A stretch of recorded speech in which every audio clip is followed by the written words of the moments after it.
All right, what's up, everybody? Steven here, the Horror Freak 85. Tonight we got Corissa Grant, who does oh my gosh, brain dead. But here she is, the Worthy Chaos, I believe, comics. Yes, Right? Worthy Chaos. Okay, I was like, Worthy.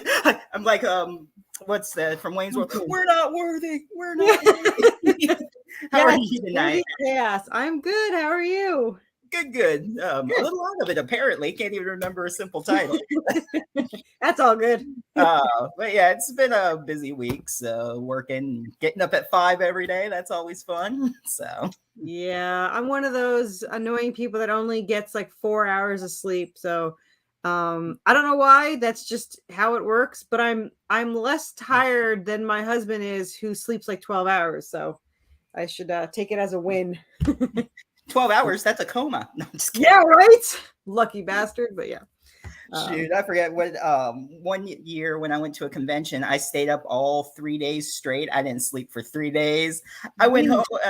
I think I crashed for like a day, day and a half. I woke up and I'm like, what time is it? Yeah, I could see that. Yeah. That's a long time. It was a good weekend though. So Yeah, did you drive far though? Because that would be kind of bad. what was it, like an hour at the time or something? Oh, that's not Or that a bad. couple hours or something Yeah. like that. I don't know. But even when I was driving home, I was like, I actually had to stop at one point. I'm like, yeah, I'm gonna pass out at the wheel. So that would be Yeah, the worst is when you like made turns that you don't remember making. Like, oh, how did I? Wait, am I in the right spot? Yeah. How did you do that? Yeah, I've done that. I think I passed that sign twice. I don't know. Yeah. Yeah. I've been on autopilot where I was so tired and I was just like, I made it home and I was like, I don't remember any of the turns. I am so lucky to be home. So yeah, that's pure luck right there. So It's like home safe and sound at least. yeah, time Yeah. to go to bed. It was a good convention though. Yeah, I just remember crashing down and then boom, it was like the next day or evening. I'm like, oh, okay, that's nice. Weeks later. Yeah. Was it a good con? Oh yeah, it was a supernatural convention. So Yes. Where was this? I think it was at Tampa or Orlando. I think, or no, it was Orlando. It was I went to the Nashville one. That's why I asked. so it was actually my friend's convention, Icon, but he hasn't done anything in a while ever since COVID. But he started out, he did Twilight and then Supernatural and then Vampire Diaries, and he did some like One Tree Hill ones. I But didn't like the Vampire Diaries as much as Supernatural. It seemed more, and I don't mean to insult your friend or anything. It seemed more like teenager-esque, you know? Like you go to Supernatural, it's not like I don't know. Nice. I want the tattoo too. But yeah, at the Vampire now I loved being around. I got my picture taken. I did the meet and greets. It just seemed like the guests were more screamy than like Supernatural. Like they were like little teeny boppers. But that could have just been where I was. That could have been that one. I've only been to one.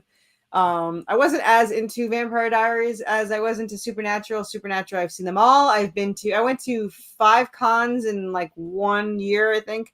And I had backstage passes, and I'm mad because it was the one time that Dean wasn't there that I got back. That's probably how I was able to afford it because he wasn't there. Yeah, I haven't met him yet. I've met Jared, but I haven't met him yet. I've met them all. I went on a cruise with Misha. They had one of the cruises that go around the bay. So he said he had dinner with us. He got to dance with them and talk to him. But my very, very, very first time meeting the two, Jensen and Jared, I was so nervous. And Jared stepped on my foot and I fell into Jensen. And I was so embarrassed. You could see the picture where I hid my hands because I didn't want to touch anybody. And then 2 months or 3 months later, when I went behind behind the stage or whatever, he remembered. He's like, "Is you the one I stepped on?" I was like, "Yes." So I was like, he's like, "I'm so sorry." And I was like, "No, it's okay." But yeah, I was very embarrassed, even though he was more embarrassed than I was, but I felt more embarrassed because I was like, damn it. So yeah. Memorable though. Yeah, it was fun. I worked with Alona Tall, who played Joe, of course, in the bar, the daughter. Serafina's based on. That's who I used when I role played Serafina. Oh, okay. Yeah. Nice. And it was funny. Like when I told her I was up 2 days straight at first, and she was like, "How can you do that to yourself?" I'm like, I don't know. I haven't met her yet. I wanted to. I wanted to meet her, and I wanted to meet Jeffrey Dean Morgan. Those are the two I never got to meet. So, and I was Yeah. supposed to meet Jeffrey Dean Morgan at a Walking Dead convention, but we wound up not going. And I'm glad we didn't go because I heard it was a disaster. But yeah, we wound up not going because it was the whole COVID thing, and I didn't want to do the glass between, and then Yeah, that's kind of annoying. It's like, don't even bother if it's the glass. Well, the best part was hugging them, getting the hug, and like, and I didn't go during the COVID to Supernatural because I wasn't going to pay $200 to be between glass. But I heard from my friends that Jared hated the glass. Jensen kind of liked it. He didn't like, I don't think he likes being touched as much as Jared does, but Jared had like tried to knock down like all the glass and everything. He was trying to get push up against it, like, oh. Yeah. So he didn't like it, but Jensen's like, this is great. When we went to Nashville in December, they didn't have that, fortunately, but you did have to take the COVID test and all that stuff. But yeah, it was a lot of fun. It was my husband's first time there. Like, he had never watched the show. I made him watch all of it before he went. It's like we just jammed all of it, crammed it all in. And then had a really good time. And now he's upset because he's like, I would have rather have gotten autographs instead of pictures. First of all, pictures, you get to be right next to them. And autographs you can only get with the silver or the gold. And I'm mad because Atlanta had the tickets for $400 and we didn't do it. And now they're all $800. So I'm like, I'm never going to get a damn autograph. I want them to autograph my Supernatural homage cover with the car and everything. Mm-hmm. Yeah. Someday. Yeah. We'll see. Anyway, that was a tangent. I could talk Supernatural all day, so we can just do a Supernatural night, whatever. Yeah, absolutely. I mean, if I ever get rich one day, I want to license it and then do a crossover, because you can license it, but you have to be an LLC, and they won't tell you how much it is until you're an LLC. So, since I could barely afford the LLC, I'm probably not going to be able to afford them.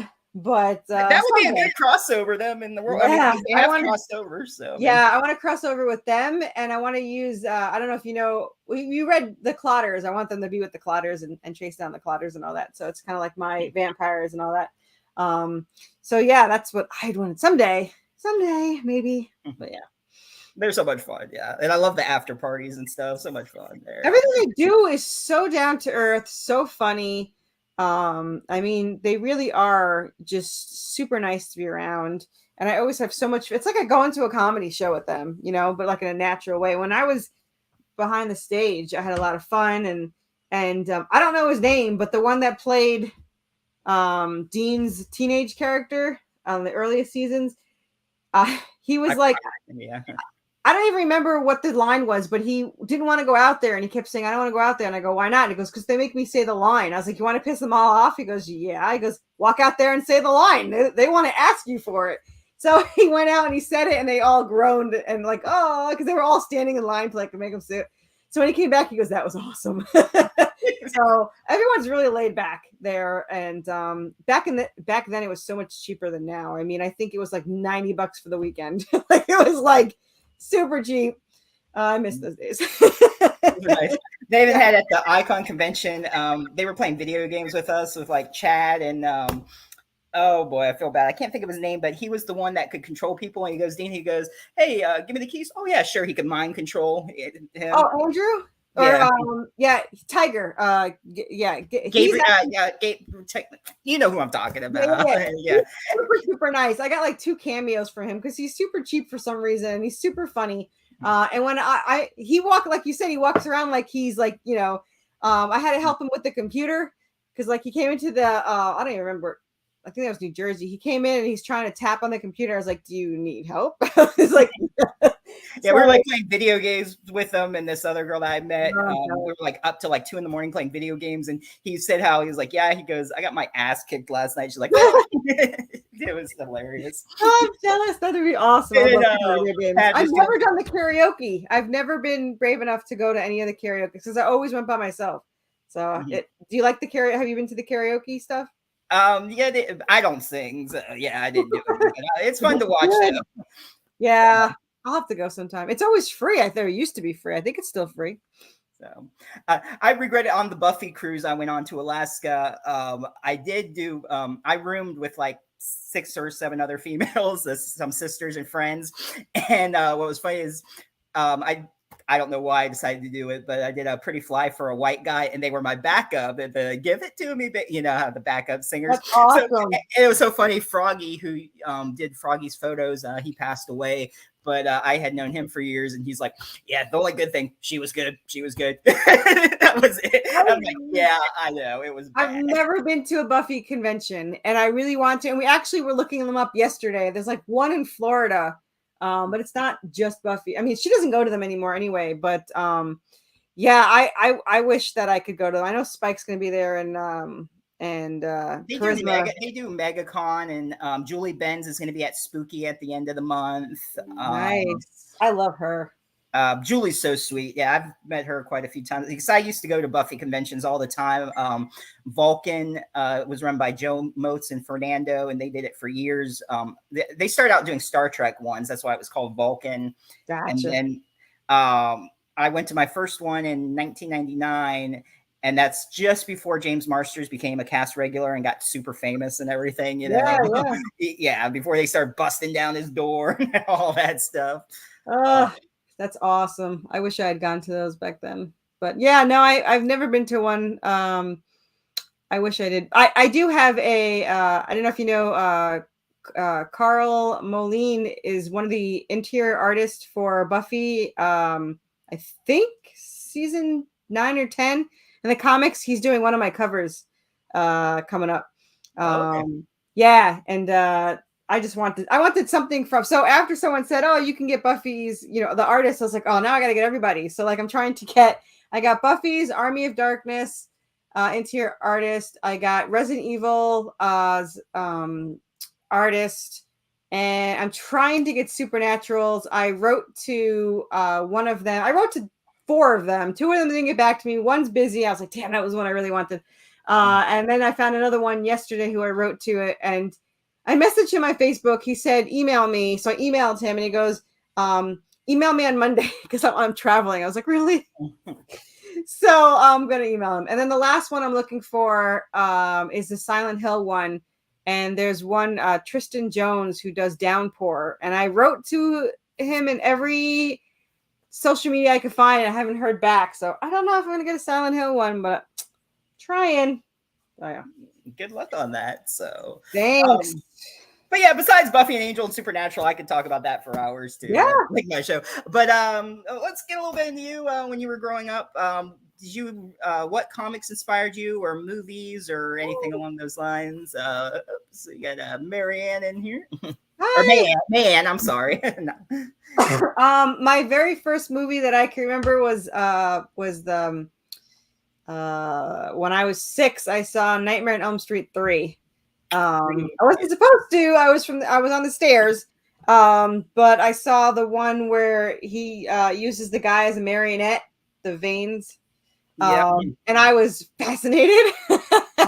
And then the second one I saw was Cujo, and I was fascinated until I went to a park and there was a muddy giant Saint Bernard running around that looked just like it, and I was like, crap. So that scared me a little, but yeah, those are the 2 movies I could first remember. But comic wise, Ghost Rider was the one that I was addicted to. The Danny one, and then I fell in love with the Johnny one. So when they did Spirits of Vengeance, I don't know if you know anything about Ghost Rider, but I loved Ghost Rider. That's another artist I'll have to find because I love Ghost Rider. But I still have them all from the 90s. I was reading those and Nightwing or anything with Dick Grayson. Those are the only ones I really read. And then I haven't read any mainstream until now. I just read indie. So I haven't really read any mainstream comics since the 90s, but I still watch horror movies. I just saw the 2 Terrifiers, and they were good, but they're not horror movies to me. They're just gross. They're not really scary, but David's awesome as he's going to be at Scarefest, and I'm hoping to meet him there in Kentucky in October. I think he's still there.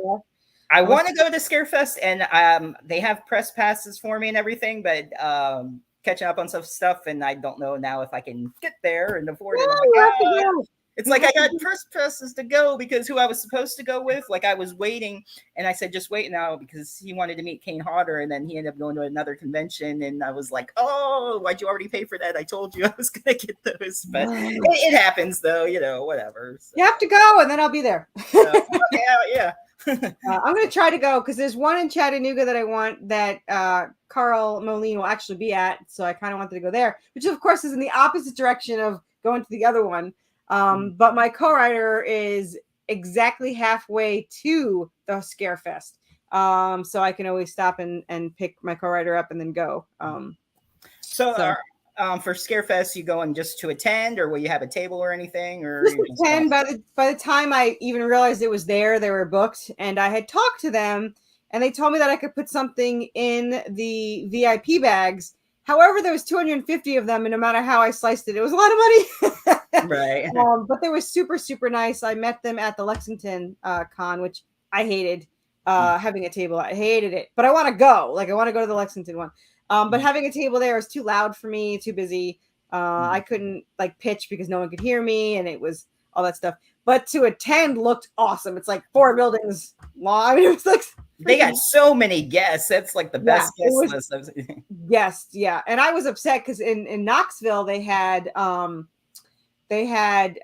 Astin that I wanted to see really bad, and I couldn't because I had a damn table. And Kevin Smith was there, who I wanted to get an autograph. And I couldn't leave my damn table. So I hate tabling. And the only time I ever had a good time tabling was Nashville because it didn't have a lot of celebrities, just enough to like attract people there. But then it's busy enough to actually it's the most money I made. I had the most intrigued people, and it wasn't too loud. And so I'm going to do Nashville again. I don't know if I'm gonna do any other ones again though, because I just want to go to the cons. It's more fun. I just want to meet everybody and hang out. Be there. Yeah, I don't want to have to, be at the table and look at everybody else doing what I want to do. And I love talking to the fans and stuff, but half the time I can't hear it anyway. And the Knoxville one, I had no internet at all. Mm-hmm. Like I could not even ring people up. So it was really, really annoying. And as much as it's close and I want to go, I'm probably not going to go again, but I'll attend and hopefully, they'll be there again. So yeah. And Steven's here. Hello. Hi. How goes it? He pretty much very knowledgeable, looks stuff up for us and stuff. And like if we like mention anything, he usually knows. So he knows all and sees all. He's the all powerful. Yeah. So speaking of my co-writer, so my story is a little different when it comes to that. Most co-writers like help write like the whole story or whatever. We actually write only our characters. So when you're reading the story, everything Draven is my co-writer and everything Seraphina is me. So I write the story and I do Seraphina's point of view. And then I send it over to my co-writer, and my co-writer does Draven's point of view of what I just wrote. And then together you have a whole issue. So that's how we do it. So they have 2 unique personalities. So when you're reading it, you can see that they are 2 different people. So I'm not that good of a writer. They're actually 2 people. So 2 people and 2 people. So. Yeah. As you know, issue 7 is live now. It is the final issue in book 1. So it's book 1 is 1 through 7, and they're kind of in a Silent Hill setting where they're trapped in the town, and it's merging with hell, and they're fighting zombies and hellhounds and Anubis and angels and demons and ghosts and everything you can think of, and the vampires. So yeah, this book is extra large. It is 38 pages. It'll be my second largest in book 1 and 2. My next largest is issue 13, and it'll be 58 pages because I merged 2 together. Because I like to get done on Halloween. Halloween is my 1 year in comics. So I wanted to get done in the 1 year. So I started 1 year ago with a different artist, and then didn't work out. I lost $5,000 and found an amazing artist, Jonas DaCosta, and we've been doing amazing ever since. He just started the pages of 9 today. He sent me issue 9's first 6 pages sketched. Thank you. Oh, you didn't say. Okay, I was going to put Yeah, it. yeah. I guess you got it open there too, so that's good. Okay. I'm very ADD when it comes to chat. Okay. Yeah, but yeah, so I'm excited about that, and I have so far the Kickstarter is doing well. It funded the first stretch goal is passed, and I think I have no idea. Math skills are bad. 600 away from the next stretch goal. So Okay. Yep. And I did post that in the Facebook group and all that, and shared it out. And I'll put it again in the video and everything once we're done. I'll put the links for that again also. So. Saw you on Cheetah, or have Cheetah will you? Yep. So he's a good friend of ours. So yep. Yeah, I've by my 1 year, I will have been on 135 podcasts. So only 135. Okay. Only 135, and slacking because I only have 30 this one, and I had 42 2 campaigns ago. So this is not as many, but I'm trying. I'm getting up there. I made some of these too early though, because like 3 people forgot about me because I made like the interviews in June. So that didn't really work out. But yeah. So for anyone that doesn't know, it is Buffy the Vampire Slayer meets Supernatural in Silent Hill in the Resident Evil world with Good Omens and Evil Dead, the Ronin. I have never seen Good Omens, but I have I was told I have the dynamic of the two. And so I did watch one and I did really like it. But yeah, you know what? I am now. I got like 4 people asking me after my Clotter situation with the vampires.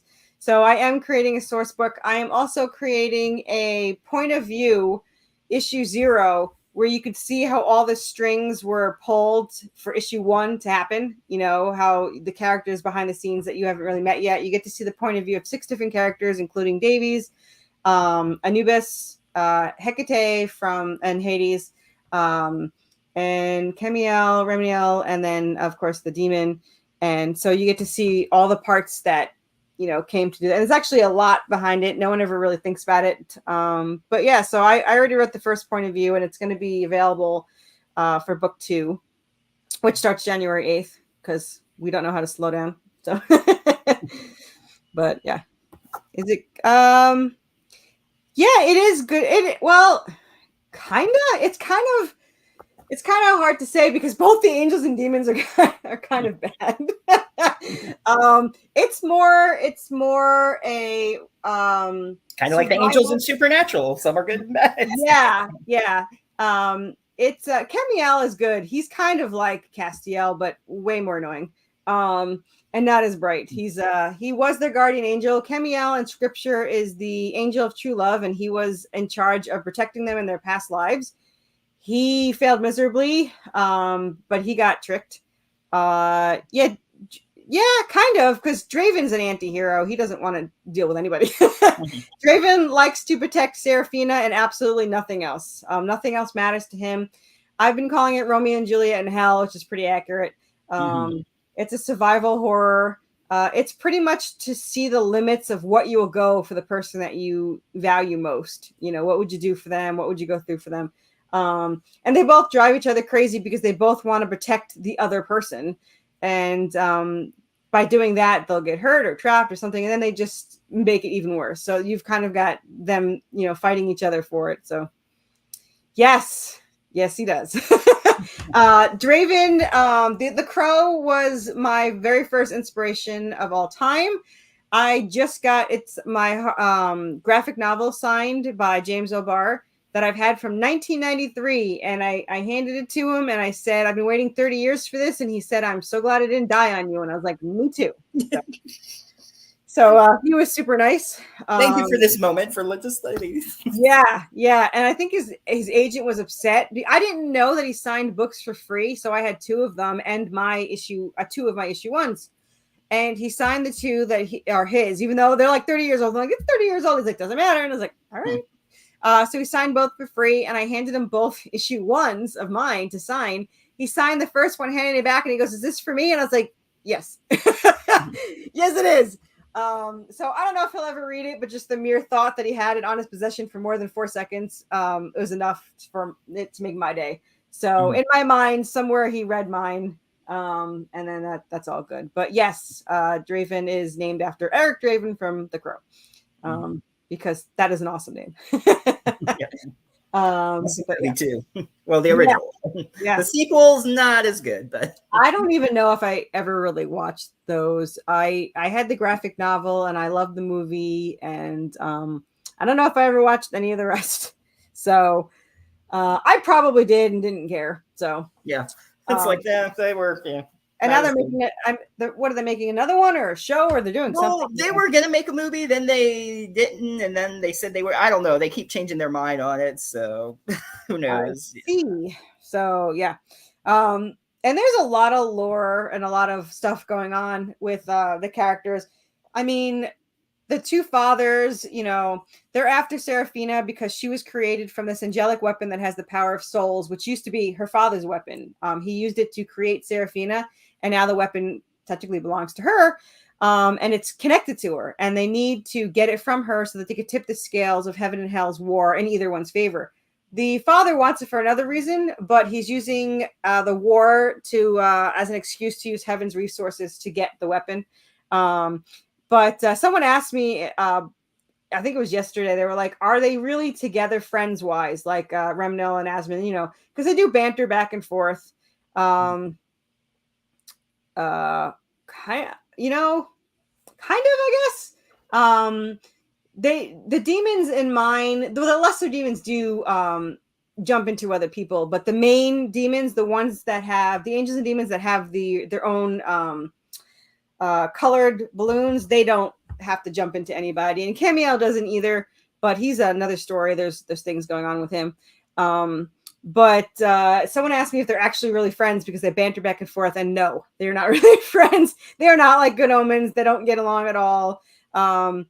Easma loves torturing him. That's his joy. But Remnel has never liked him.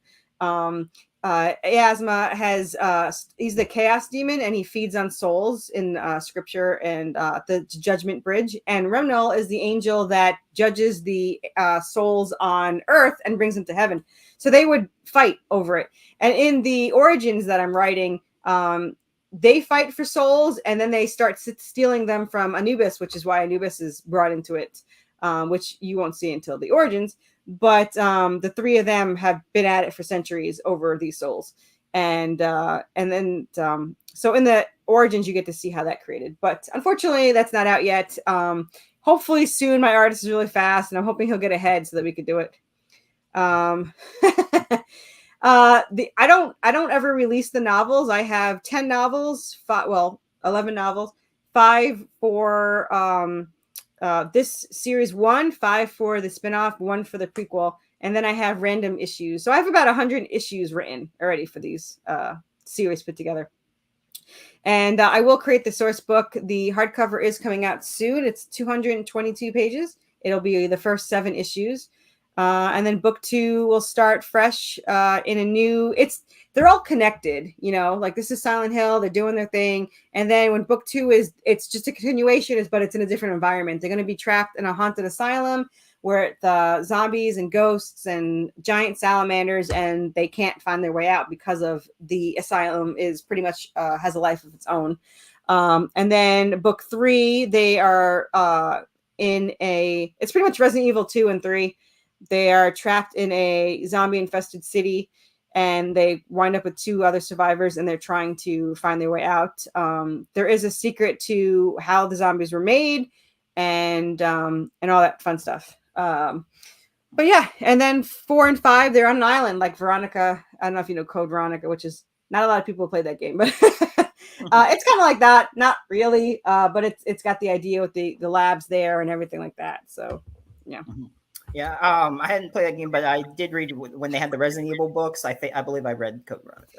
Yeah, the 5. I actually love those books. I have all of them. It was like every other one was like an independent one. Yeah, so you had you had Resident Evil 0, and I forget all they had, but there was like. It's like I have them right there. 0. I can't see this far away, but it was like Caribbean Cove or something. Yeah, And Cove. yeah. And then there was another one, and I liked the other one because I'm a sucker for Claire and Leon being together, and they were together in the novels. Yeah. So I was always mad because that's the only time they're ever together. They're not even together in the 5 CGI movies. Though I haven't seen Death Island yet. I bought it. I'm gonna watch it. They're all together. Chris, Rebecca, Jill, Leon, and Claire are all there.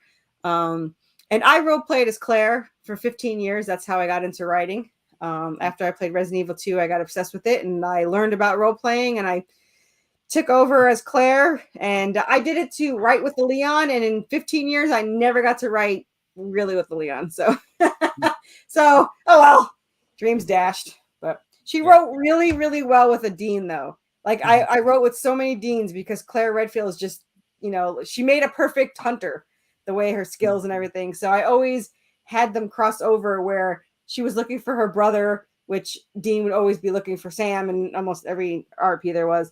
So I got to cross over with them, and it actually worked really well, and I love doing that. So yeah. Yep. So. What else? Yeah, I haven't really played the newer Resident Evils, but I used to play them on PlayStation all the time. Oh yeah. Resident Evil 2 was my very first game I ever played. In fact, I saw a commercial where the crocodile came out of the sewer to go get Leon in Resident Evil 2. And that is the reason I went out and bought PlayStation 1. I did not own it. I went out and bought it, and then I rented the game so that I can play it based on that commercial. I could not get Leon to not walk into the fire. I was awful. I couldn't get him to move anyway. I threw the controller. My older brother walks in, starts playing it like he knows everything. And I got all mad, kicked him out, and started playing. And then I was obsessed with it. And then I went out and bought it. And for some reason, Final Fantasy VII at the same time. I would love to. A couple of people wanted me to make a video game, and I if I could afford it, I would definitely do a survival horror video game with my story. I think that would be so cool. My ultimate dream is an animated series. I think would be awesome. Especially if it's like the graphics like Death Island and all those Resident Evil ones. I would love that. But yeah. I don't know if it'll ever get that far. I have 50 issues to do, so that's series 1 alone. So that'll take like 7 years. So for War of the Chaos, would you want to do like an animated series or a movie or series or what or anything along those lines even? Yeah, I wouldn't want to do a live action. It would have to be animated because I would have to see first of all, it's a really long series, so the people would get too old by the time they got through all of the issues. Gotcha. But I just think that I'd be too picky for a TV show. I think it would have to be animated. Yeah. The time period. Yeah, it's present day. It starts kind of, it's like 10 years ago, but it could be present day because I think we started them in like the 90s. Like I was born in the 70s. But then it's been 10 years since then. So it's about now, but if I didn't need the cell phone for the story, it would have been the 80s because I grew up in the 80s and I would have loved to have an 80s thing. But then I was thinking about if I did that, how incredibly picky I would have to be and everyone would be about that's not in that time period. And that would be like a lot of research. So yeah, we're happy with present day. So yeah. So when you decide to make a comic and get an artist, what's the process? You got a story, but who do you go to say, hey, I want to make this a comic? How did you get involved in that? So we wrote, by the time we even thought of anything, we were, I think 8 or 9 novels already done. And I said, we should probably do something with this. This series alone has 5. We had just wrapped up book 5 on Redemption. And I was like, we should probably do something like this with this. So we had gotten an editor to be like, would someone read this? Because the way it's written in role play format, it would be a little bit hard. And they said, you'd have to merge the whole story and you lose half of it. And I was like, forget it. I don't want to do that. So I wound up saying, I'll just print it for us. We love reading our novels. I'll print it through lulus.com. I'll get an artist and pay to have somebody do a cover.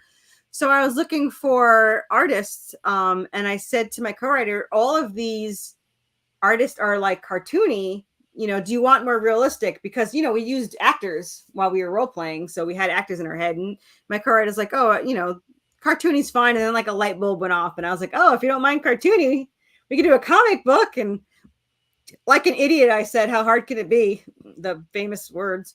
And I decided to hire an artist. And that day I hired an artist. I went to bed that night and I was like, I don't know how to write a script. so I wrote to my co-writer. I was like, I don't know how to write a script. And she's like, you'll figure it out.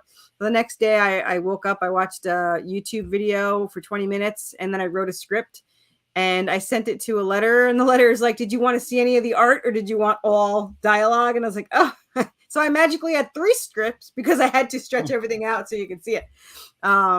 So that's kind of how that happened. So it was not intentional.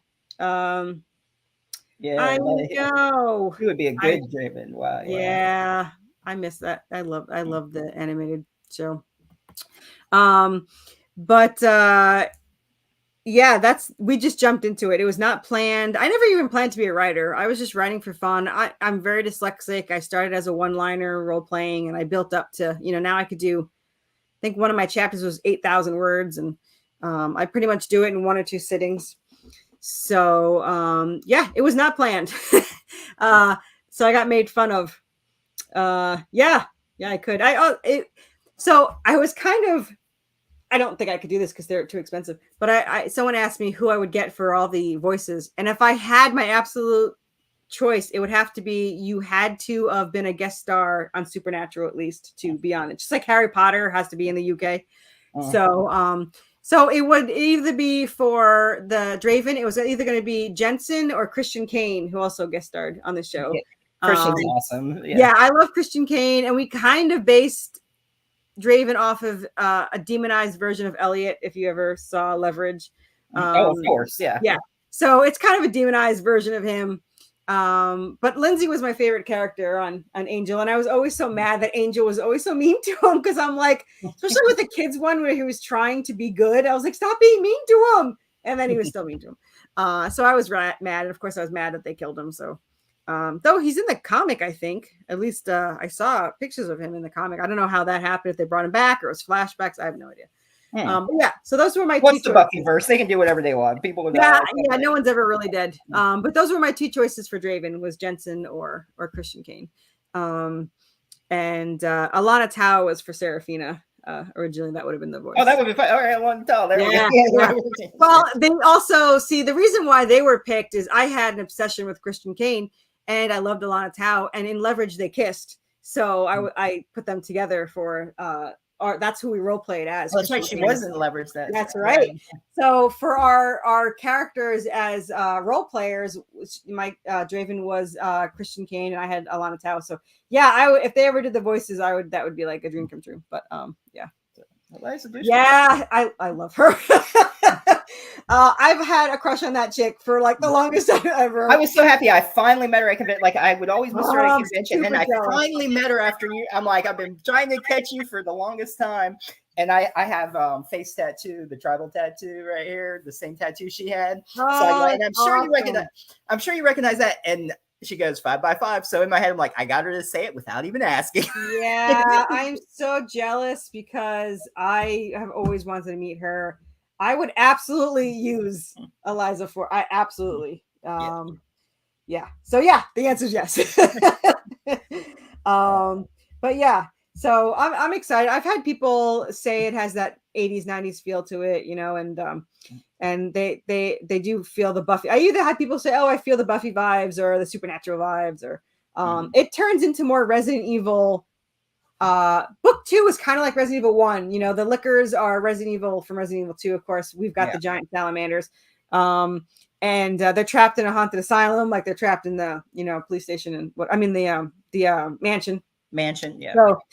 So it is kind of like that. We didn't do any of the keys for book 2, but we do have puzzles for book 3 because it's very Resident Evil. They're going through a military hospital. They're going to go through sewers and labs and all that stuff.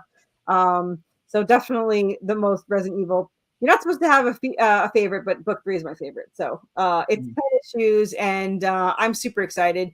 And the two artists that I have from Resident Evil for book 2, they have one just wrote me to show me the inks. Did I show you? Did you see the one I had posted? I don't know if you saw it. But I'm not sure which one. it's from a Resident Evil, the one that did the Resident Evil comic book. If you want to look at it, you can see I sent it, or you can look at it later. But it's so freaking detailed and it's so gorgeous. It's my most expensive cover, so I was super, super, super nervous. I was just like, "Your cover's more money." Oh, that's not going to work. I was going to try to show it, but that's not working. But that's not working though. No, that's bad. See if I can show it on my screen. I might be able to. Yeah, I think you can share it, and then I'll just approve it or whatever. Yeah, let me see. Open up. Okay, so let me go here. Present. Share screen. And then I just approve it when it pops up. There you go. And then there we go. Okay, so I don't know if you could see. I don't know how to enlarge it, but I'm trying to see if I can make it bigger here. Oh.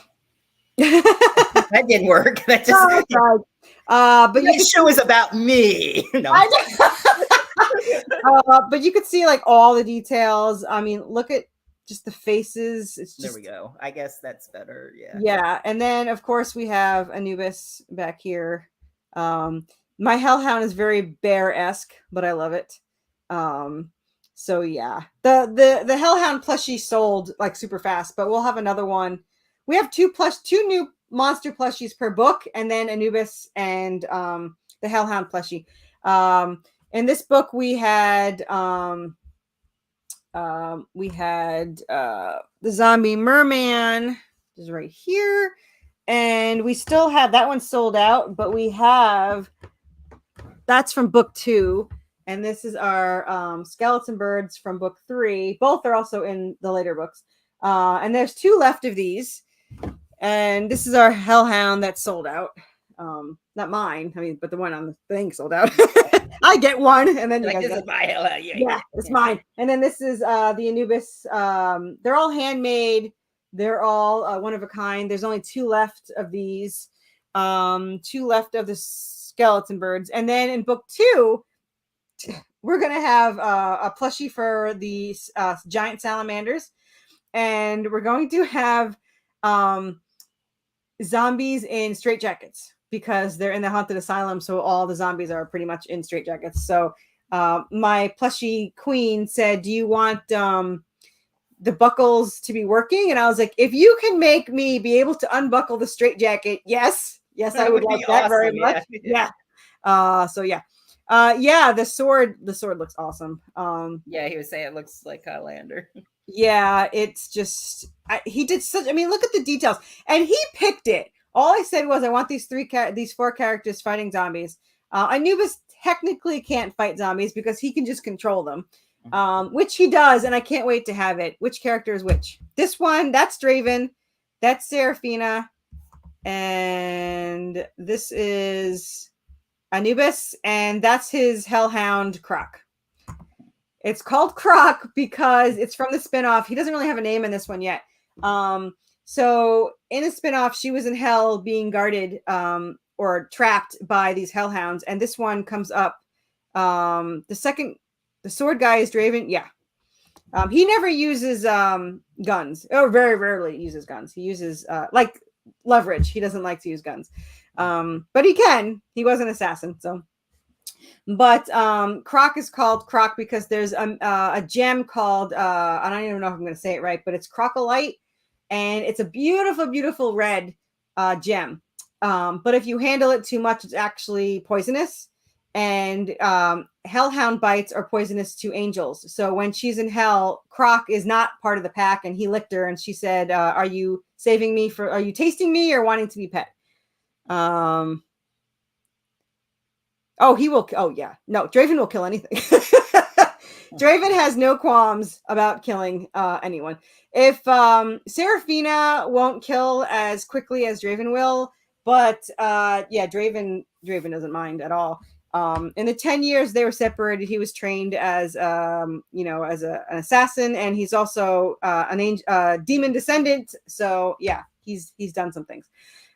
Serafina is angel-esque. She's not an angel, but she does have the blood, and she's very strong, very powerful. But neither one of them know that. We know it because we see through the eyes of their fathers. So I know, me too. I can totally. Someday, man. I looked at the price. It's like between $100,000 and $200,000, and I was like, someday. I've already spent like $60,000 on this. That's chump change. That's nothing. Nothing.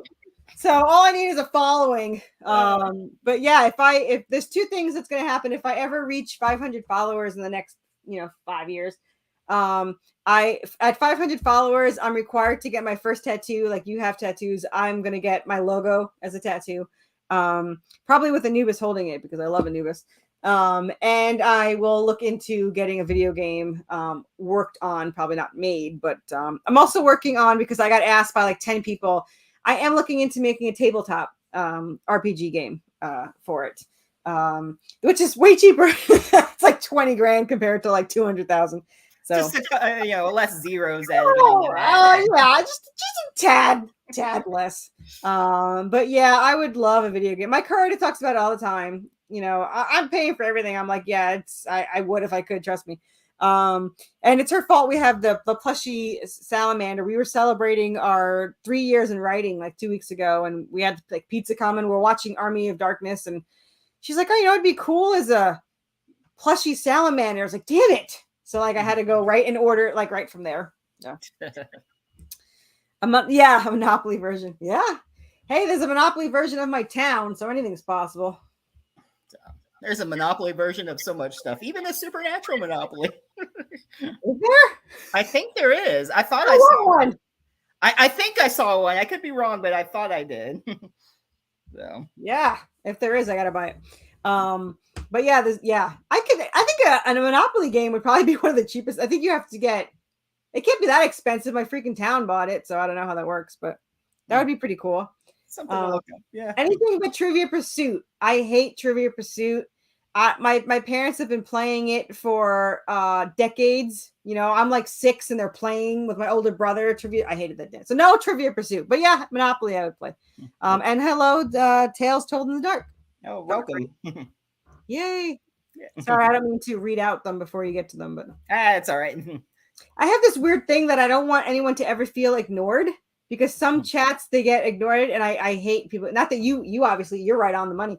But I've been on some where they never acknowledge them, and I'm just like, they're talking. You should acknowledge them. So, but yeah. Yeah, Steven said there is a supernatural Monopoly. So yes, I was right. Okay. Yeah, that's going to have to be bought. So yeah. You're like, I'm baby. yeah. I love that I have baby and issue 4. And it comes back in it's in 7, but it comes back in book 3. It is not in book 2, unfortunately. But in book 3, I can't have it in the beginning where I want to, because that one blows up, and I was like, I'm not blowing up baby. So it's going to be on the streets. So we'll see. But yeah. I like when they do like the Knight Rider and he becomes the car and he's riding it. And oh, I know. And he's in the trunk. He's like, that's really weird. Yeah. Yeah. I should have known there was a supernatural. Yeah. Well, he's kind of a mix between Sam and Dean. But there's a Nightmare Before Christmas Monopoly. There is a supernatural official cookbook, burger, pies, and other bites from the road. I did not know this. I didn't know there was a cookbook. That's hilarious. Don't forget the pie. Yeah. I forgot the pie. No. The pie. Or when he gets him cake, he's like, it's not the same. What was the episode? Like he gave him cake instead of pie, and he was like all pissed about it. He's like, what the hell? Because they're totally different, man. I don't even like cake. I like pie. But when I got married, we had an ice cream cake. So really, see, I would think Dean plays a much better Draven. Like Jensen's got the more ruggedness to it, whereas Jared's kind of like, he'll always be like a baby face no matter how muscular he gets. Do you watch The Boys? I do not. I saw the scene that froze Amazon because my friend had it on TV, but I have not watched it. I do want to watch it though. He's only in 1 season, right? He's in the other, the last season or a couple seasons, Yeah. like the end there. But he's got a pretty big role in it once he's on there. So Yeah. there's some disturbing things they come up with. And then I was watching Gen V, the newer one. It's set in the same universe, but they're at the school where they learn to be superheroes and the classes and stuff. And the first episode, oh my god, I'm watching. I'm like, why did they come up with that? It's crazy. I saw the scene where what do they drive a boat through a whale or something? Yep, and the Deep is all upset about that. Yeah, and I'd love a shout out. I want him to autograph my book so bad. I want him to take a copy of my book so bad. But yeah, how long is your show? I don't even know. Well, we reserve the first hour for the guests, and you can always stay on longer. It doesn't matter. So we're actually at 50 minutes already. Yeah, that's why I was like, crap, how long is your show? As I just ramble on about nothing. That's fine. So. But yeah, so I could tell the first part of the story if anyone wants to hear it. But it starts with them planning to run away together, and her brother is possessed by a demon and murders her parents, and she walks in on it, and he goes after her. So of course she calls Draven and says, "Don't come to the house. My brother's trying to kill me." And of course the first thing he does is go to the house. Seraphina jumps out the back window. Draven comes in the front door and slips on her blood, calls her name. She turns around to go back to get him and gets hit by a car. She's taken to another city with no ID, no nothing. She's in a coma for 4 months. He gets arrested for her murder and makes a deal that he can be an assassin instead of being in jail, which was all, by the way, planned.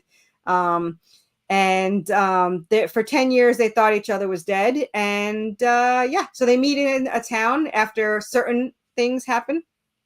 And yes, Draven is an incredibly protective bodyguard. He would absolutely do anything for her. He would die for her. He goes to hell for her. He does whatever it takes for her. So yes, he would protect her.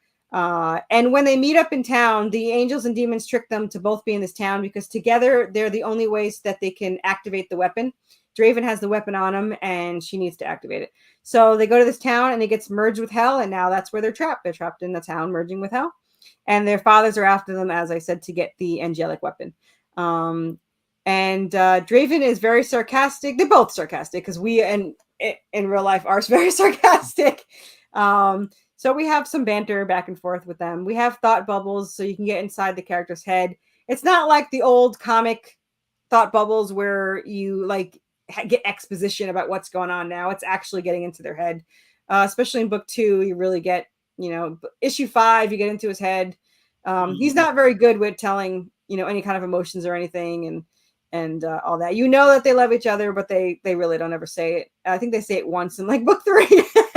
But they are soulmates. They have been through multiple lives together and they always forget it. Mm-hmm. Yes. Yeah. If anyone would be, it would be Draven. Yeah. Draven pool. Yeah. Absolutely. But yeah, so the characters are obviously we're obsessed with our own characters and I can't stop writing about them. My co-writer has a broken hand right now, which is torturing us because there hasn't been any writing on the co-writer's side for like 6-7 weeks now. So that's torturous. So I'm going to be, she is 3 chapters behind, so I can't write any further or she'll be too far behind. So I'm writing backwards. And I'm going to be writing the origins this weekend, and I'm still working on the point of view because I know everyone's going to want to, read the Anubis point of view and all that stuff. So it's kind of cool. So we'll see how that goes. Mm. Yeah. Fun. Let's see. Anything else you want to tell us about it, or what you got? Well, I'm on Kickstarter. The easiest way to find me is to search Worthy Chaos. We're the only thing that pops up. I also have a group, Worthy Chaos, that we just started a couple weeks ago. We have about 700 members in there. You could find me on Facebook, Corissa Grant, and you can find me on Twitter, which is, yes, he's the Egyptian god of the underworld. He is being controlled by the father who has a remote control. But he'll figure it out. He actually does. Yeah, he does try to help Seraphina in book 2, which of course she doesn't realize. But she just tried to take him. But because now he has a pet hellhound, they're using it against him. So there's a lot going on with them. He was playing fetch with a hellhound in issue 4. I want to say 4. So yeah, now you've got Croc following him around with a stick in his mouth on most of the issues.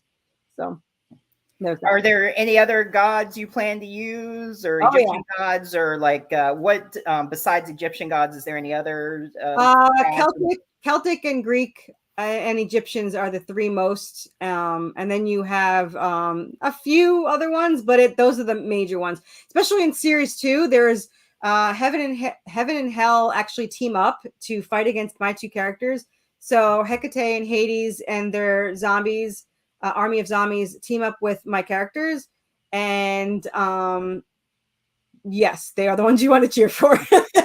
And especially when you find out what was done to them. Yeah, I absolutely, I think everyone, it's got a lot of action, if you don't mind action, and and cursing. Yeah, sorry, this cursing. If you don't mind cursing and action and gore, it's perfect. My mom loves that. It's her favorite. No, actually, you know, my mom's review was, I finally read your story, and besides all the F words, it was pretty good. So my mom says it's pretty good, people. Well, it's funny. I did Camp Blood 9, and some of the stuff that I do and stay in it, I'm like, oh gosh, is she gonna watch this too? Like, I do some really messed up stuff in this movie. I'm like, great, and people are gonna see it. I mean, like, I don't care. It's all in good fun and stuff, but still, it's like, okay. Yeah. The novels will probably never be released. I've had a lot of people ask me for them, and no, they will never be released. But yep, comic book form, unfortunately. But like I said, we have 11 novels written, and they're not short novels. An average novel is about 90,000 words, and ours is 90 to 130,000 words each. And the spinoff is them as no, I mean they'll never be released at all. No one will ever read them. The closest they'll get is like the electronic scripts, but no, we don't plan to ever release those. We're self-conscious about our writing, and it's a weird setup. You've got a chapter written by 2 different people, so you're reading a chapter twice is what you're doing. I merge them for the comic book, but I write a whole chapter, and then my co-writer writes the chapter in Draven's point of view, so you get both point of views of the story. But you have to read it twice. So I love it. I mostly read my co-writers. I like my co-writers writing, and my co-writer likes my writing. So which works out perfectly. But yeah. Kind of like when James Patterson writes book with other authors. Like his books, yeah. Wasn't he on Castle? Didn't they sit in the back and play poker and talk about it? Yeah. He was. I was supposed to hang out with Nathan Fillion, and he had to cancel, and I was so mad. I was like so mad. He is so funny. Oh my gosh. He was when I was at the FX, I think it was the FX show, which they only did a couple of them. No, was that the one that should? No, they did a couple.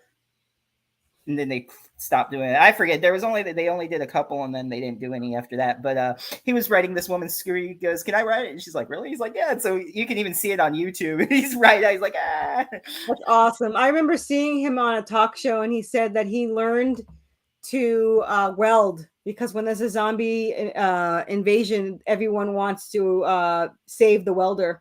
So I made my husband learn to weld. So yeah. Oh yeah, you were at that one, Steve. I remember seeing that on YouTube. Oh, I remember. Yeah, I wasn't there, but I did see the yeah, he calls it. What was that? That was the one with like borrowing the car or something. Was that? Yeah, he said he was going to borrow the car. He kept going. Yeah.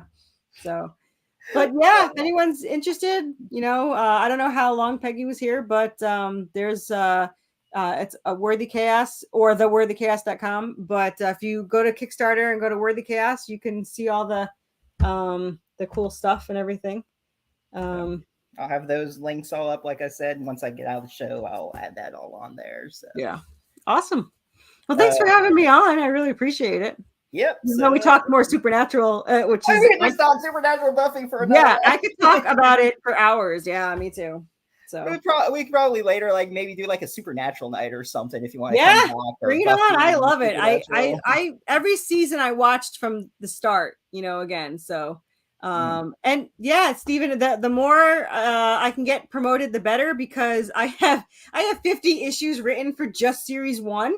So I'm only on 9. So I need to get more funding so that I can make them all. Everything is mostly out of pocket. I pretty much, the Kickstarters, thankfully, I've been covering the artist, and that's good enough for me. I don't care about profit. I just want to get them made because I just want to see them made. But yeah, the more you can help, the better. Do you want miniatures? What kind of miniatures? Because not only do I have RPG miniatures of Anubis, I actually do miniatures. This is my miniature straitjacket that I got. I have a 1920s replica of an asylum here that I've had for about 10 years. And it's got all the replicas of the days and stuff, like, all the things. So I don't know what kind of miniatures you need, but I have them all. I have the RPG ones, and I have real dollhouse miniatures. So I even have a morgue in my asylum, and they're doing an autopsy on a zombie. And it has little freezers that the little drawers come out, and there's a skeleton in one of them. So do not get me started on my miniatures, because I am quite obsessed with my miniatures. Yeah, I want those too. They're not as easy. Oh, the tabletop. Yeah, we're working on it. Somebody I know makes tabletop RPGs, and he's going to help me make them. I don't know anything about it because my writing RPG is writing.